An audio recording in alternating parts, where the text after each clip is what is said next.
Himachal cabinet ने 3,970 पद भरने की मंजूरी दे दी है। मुख्यमंत्री जयराम ठाकुर की अध्यक्षता में हुई कैबिनेट की बैठक में जल शक्ति विभाग में पैरा वर्कर भरने की सहमति दे दी है।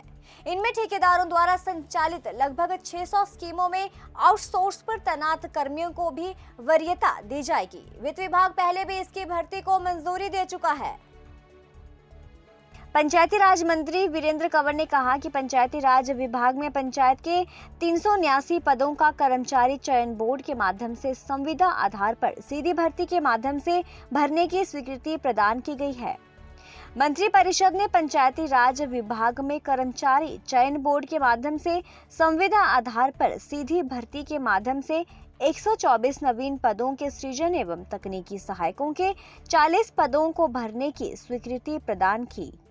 बैठक में नवगठित ग्राम पंचायतों के लिए चयन समिति के माध्यम से ग्राम रोजगार सेवकों के 124 पदों को भरने की भी स्वीकृति प्रदान की गई।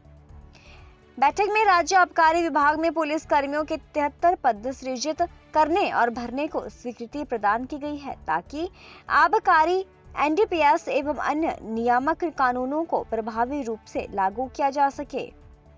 मंत्रिपरिषद ने क्षेत्र के लोगों की सुविधा के लिए कांगड़ा जिले की जयसिंहपुर तहसील के जलग में नई उप तहसील खोलने की भी स्वीकृति प्रदान की है। इसने हिमाचल प्रदेश विधवा पुनः विवाह नियम 2013 में संशोधन करने के लिए 1 लाख रुपए का प्रावधान करने की भी स्वीकृति प्रदान की गई है। जोड़े को 50,000 रुपए की बजाय 65,000 दिया जाएगा। एक और महत्वपूर्ण फैसला लिया गया है कि जो बेंचमार्क डिसेबिलिटी जो पर्सन्स हैं उनके लिए क्लास 4 से क्लास 3, क्लास 3 से क्लास 2, क्लास 2 से क्लास 1 के लिए जो है वो प्रमोशन में जो है वो उनको कोटा जो है वो 4% जो है उसमें दिया जाएगा। ये महत्वपूर्ण फैसला जो है वो इसमें आज सरकार के द्वारा लिया गया है। एक और Himachal Pradesh staff selection commission Hamirpur और हमारे जितने भी बोर्ड हैं, यूनिवर्सिटीज हैं, इनको जो है वो Himachal Pradesh prevention of mall practice इस जो है वो दायरे में जो है वो इसमें लाया गया है। साथ में कैबिनेट ने एक सब तहसील जालग तहसील जयसिंहपुर में डिस्ट्रिक्ट कांगड़ा में उस क्षेत्र की आवश्यकता को देखते हुए इसकी स्वीकृति दी है। इसके अलावा भी जो हमारे यहाँ पर विडो रीमैरिज होती थी जिसमें हम 50,000 रुपए की जो है उसमें मदद करते थे, उसको बढ़ा करके 65,000 किया गया है। और इसके साथ साथ HRTC को नो डिफॉल्ट गारंटी ये सरकार ने 2022-23 के लिए जो है वो उसकी स्वीकृति 60 करोड़ रुपए तक जो है वो दी गई है। इसके अलावा हमारे जहां प्रदेश फॉरेस्ट डेवलपमेंट कॉर्पोरेशन को जो है उसकी सीसी लिमिट जो है वो 10 करोड़ से बढ़ा करके हमने इसको 30 करोड़ तक किया है। मुझे भी राजनीति में करीब 25 वर्ष का समय हुआ है और इस माननीय सदन में भी 20 वर्ष का समय लगातार मैं इस सदन का सदस्य रहा हूँ। लेकिन मैंने वीरभद्र जी को भी सुना है, प्रोफेसर प्रेम कुमार धूमल जी को भी सुना है, लेकिन इस तरीके से इस गिरावट तक जो है वो कोई ऐसा नहीं जाता था। लेकिन ये पहली बार हुआ है। ये एक हिमाचल प्रदेश की राजनीति में एक शालीनता है और ये देवभूमि है, ये शालीनता बनी रहनी चाहिए। ये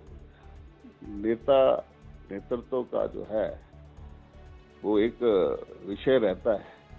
मुझे लगता है कि माननीय प्रतिपक्ष के नेता को इस तरह की बयानबाजी नहीं करनी चाहिए और इस पर जो है वो में जो है वो लगाम लगानी चाहिए, क्योंकि ये हिमाचल प्रदेश के लोग जो हैं वो इस तरह की भाषा को भी जो है वो सहन नहीं करते।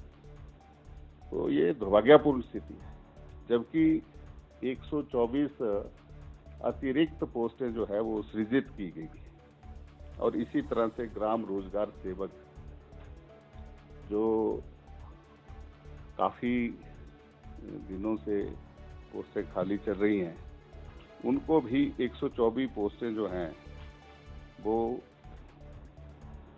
कैबिनेट के द्वारा जो है वो नई सृजित जो है वो की गई है। ये प्रदेश के अंदर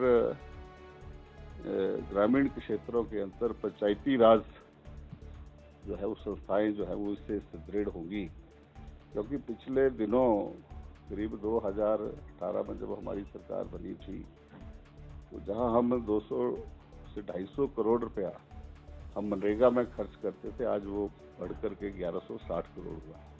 और अगर हम अलग अलग विभागों का अलग अलग इसमें देखें कि जहां वित्तयोग का पैसा और प्लानिंग का पैसा, स्वच्छ भारत अभियान वो पैसा, तो करीब 2-2.5 हजार करोड़ से ज़्यादा हम आज गांव के अंदर जो है वो खर्च कर रहे हैं। इस करके विभाग को स्ट्रेंथन करने की ज़्यादा जो थी वो आवश्यकता थी। मुख्यमंत्री जी की अध्यक्षता में मंत्रिमंडल की सबसे बड़ी बैठक हुई, जिसमें हिमाचल प्रदेश के गांव के लिए, गरीबों के लिए और समाज के सभी वर्गों के लिए बड़े महत्वपूर्ण फैसले लिए गए, जिसमें सबसे पहला जो फैसला है कि गांव के अंदर पीने के पानी के लिए जो केंद्र से हमें जल जीवन मिशन में करोड़ों रुपए माननीय मोदी जी की कृपा से मिला है, और आज इन 4.5 वर्षों में विभाग ने बहुत अच्छा काम किया और बहुत सारी योजनाएं जो है वो बनकर के तैयार हुई।